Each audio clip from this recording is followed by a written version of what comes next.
Thinking of extending your on-premises DataCore Swarm cluster to operate in a hybrid cloud environment?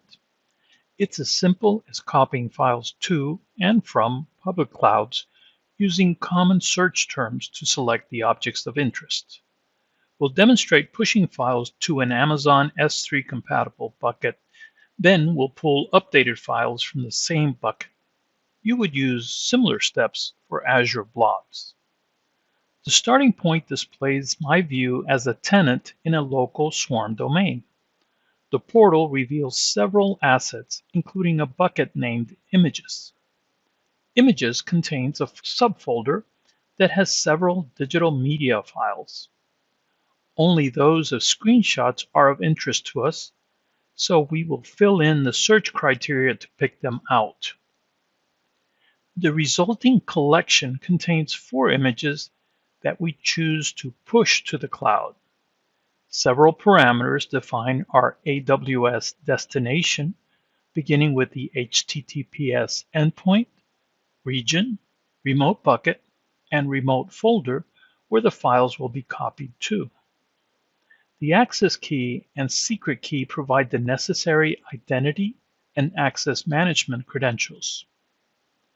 Before kicking off the request, you can confirm that the remote bucket archive-AWS2 is empty using a standard S3 browser. Click Begin Copy and then inspect the remote bucket again.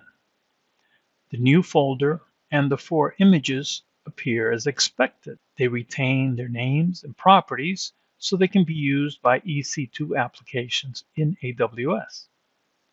Let's rename the files much as an application might do after updating them. To illustrate the reverse process, we'll create a new subfolder on the Swarm bucket called only_screens_u1 and verify that it is empty. To download the newly updated files from AWS, we choose the action to pull from cloud, filling in the fields for the local path and the source S3 bucket and folder. After entering the security credentials, press Begin Copy and check the local bucket for the newly transferred files. Click on one of those screenshots from the Swarm content portal to view them for a final verification. It's that easy. Thank you.